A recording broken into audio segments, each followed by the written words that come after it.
안녕하십니까. 사회복지실천기술원 사례 면담을 할 사회복지사 박용숙입니다.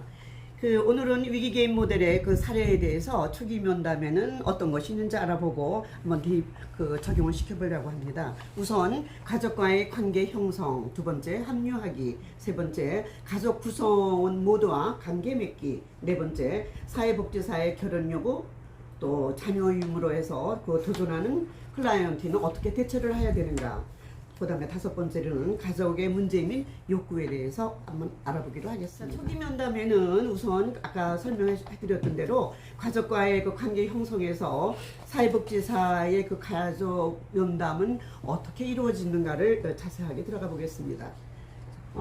안녕하세요. 사회복지사 박용숙입니다. 자, 여기까지 오시느라고 고생은 안 하셨는지요?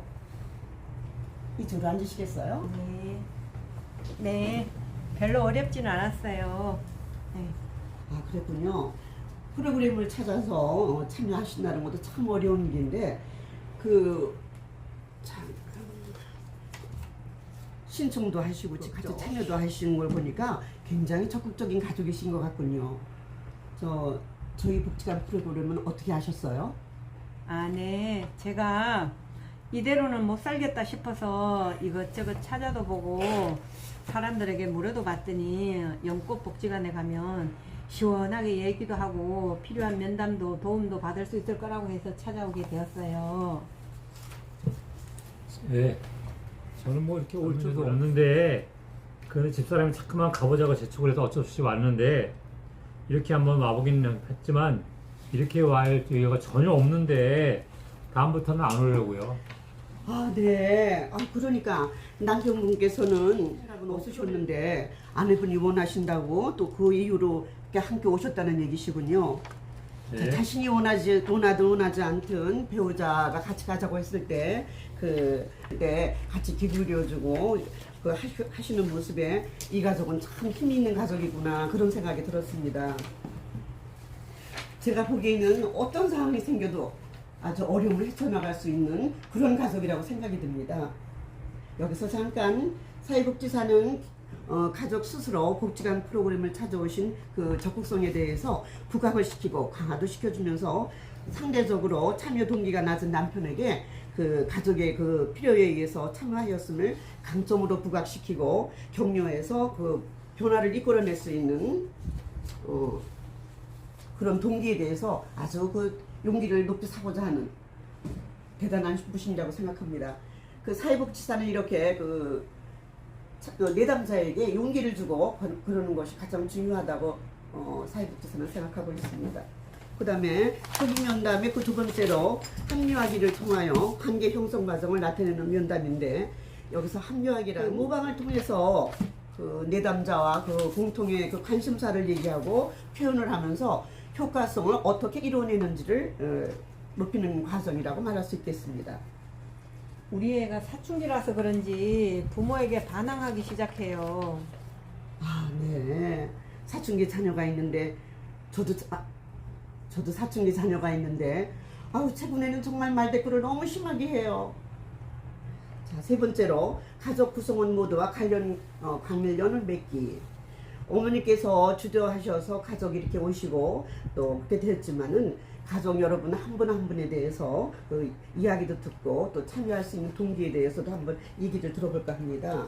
또한 가족 여러분이 다 함께 동의해 주셔야 이 일을 해나갈 수가 있겠습니다.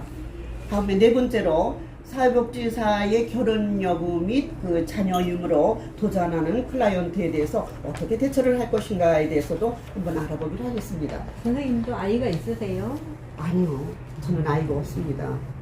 그래서 어머니께서 염려하실 수도 있다고 생각은 합니다만, 제가 아이가 있기 때문에 어머님이 현재 처한 상황을 이해하지 못한다거나 또는 돕지 못할 것이라고 그 생각하실 수도 있겠지만은, 하지만 저는 그 가족을 돕는 그 전문가로서 훈련도 받고 또한 임산 현장에서 오랜 시간 가족과 함께 일도 하고 했기 때문에 부부 관계나 또 부모 자녀 관계에 그 어려운 점이 있었을 때 그 같이 해결도 하고 또 경험이 그 좀 쌓이다 보니까 제가 어머님을 잘 지원해 드릴 수 있다고 그렇게 생각합니다. 다섯 번째로 그 정의에서는 가족 개인의 견해 확인을 하며 가족의 과업으로 하는 초점을 확대해서 욕구 정의를 하는 과정이 되겠습니다. 어머님, 가족이 이렇게 함께 기간에 찾아오셨는데 어떤 이슈를 해결하고 하시고 있는지 말씀해 주실 수 있으실까요? 또 이 가족 여러분들도 어떤 변화를 원하고 있는지를 제가 알고 있어야만 그 문제 해결하는 방법에 있어서 도움이 될 것 같습니다. 최근에 우리 애가 학교에 안 가고 있어서 그 문제를 해결하고 싶어 이렇게 찾아왔어요. 아, 네, 그러셨군요. 네. 어머님은 자녀가 학교에 가지 않는 이슈를 해결하고 싶어서 오셨는데 다른 가족들은 어떻게 생각하시고 계신지요? 한 분씩 말씀해 주시면 좋을 것 같습니다. 최근에 학교 안 가는 게 큰 문제지만 중학생이 되면서부터 집에서 말도 거의 안 하고 말도 안 듣고 어떻게 소통할지 볼 길이 없네요. 아, 네, 그러시군요. 자, 그 부모님은 이렇게 생각하고 계시는데 영희는 어떻게 생각할까요? 말해봐야 소용이 없으니까. 네, 말해봤자 뭐 잔소리만 길어지고 뭐 달라지는 건 없어요. 그래서 말을 안 하는 건데, 그리고 학교에 안 가는 것도 다 이유가 있어요. 얘기해도 무시당하고 그러니까 말을 안 하는 거예요. 그랬구나. 본인의 생각에도 의견이 있지만 부모님께서 잘 경청해 주시지도 않고 또 그렇게 생각이 되고, 어머님을 바라보면서 이제 영희가 청소년 시기가 되어서 자기 생각이 분명해진 것 같습니다. 또한 부모님과 소통하는 것에도 굉장히 어려움을 겪고 있군요. 학교에 가지 않는 것도 다 영희 입장에서는 이유가 있다고 하는데 제 생각에는 서로가 이야기를 나누고 또 그리고 알아가면서 가족의 소통이 무엇보다도 아주 필요한 시기인 것 같습니다. 다음에 2번 사정이 되겠습니다. 사정에서는 면접 질문과 관찰을 합니다. 예를 들면 가족 관계를 가계도로 가족과 관계를 맺고 있는 환경을 포함해서 생태도도 그려보고 또 가족의 현재 상태를 가족 조각으로 만들어 보는 것도 있고, 부모님과 말이 통하지 않는다고 느낄 때는 언제며 그 상황에 대해서도 한 번 더 알아보기, 또 자녀와 의견이 다를 때는 어떻게 표현하는가 알아보게 등이 있겠습니다. 세 번째로 가족과의 계획. 첫 번째로는 공동의 목표 및 전략 설정이 되겠는데, 예를 든다면 그 가족들이 바라는 그 상태를 가족 조각으로 만든다면 어떻게 표현할 수 있을까? 또 가족이 지금 만든 그 가족 조각에 대해서 그 상태로, 그러니까 지금 조각을 만든 상태로 되려면 어떻게 달려져야 하는가를 알아보는 그런 과정, 또 어떤 방법이 있을까요? 자, 두 번째로 가족과의 계획의 합의가 되겠습니다. 다시 말하면 합의를 하기 위해서 계약서를 작성한다는 말이 될 것입니다.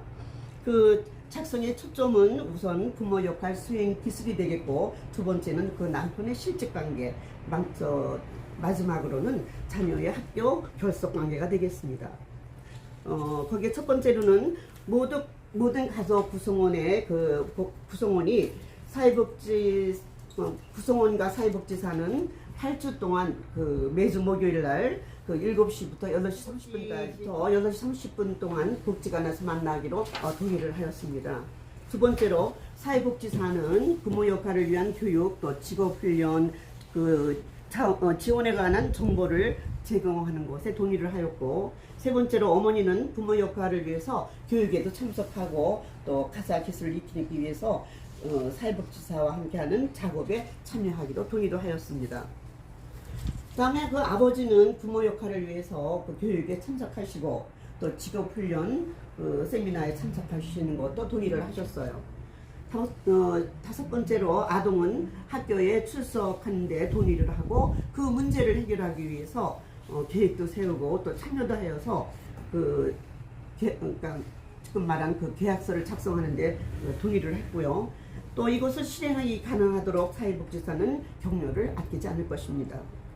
이상과 같이 그 초기 면담을 하고 중간 단계를 시작하겠습니다. 자, 시작을 하겠습니다. 두 번째 중간 단계. 가족 내부 관계를 위한 실전이 되겠고요. 거기에서 이제 경계만 된다면 초등학생 때는 부모가 많은 그 부분에 대해서 관여도 하고 또 그 많이 이렇게 밀접하게 해서 돌봐주기도 했지만 중학생이 되면 스스로 개인의 그 시간과 또 공간을 계획하고 운영할 수 있도록 기회를 준다거나 또는 스스로 책임지는 법을 배울 수 있도록 만들어 준다는 것입니다. 두 번째로는 외제화가 되겠습니다. 아버지 그 실직 문제는 굉장히 큰 문제가 되겠어요.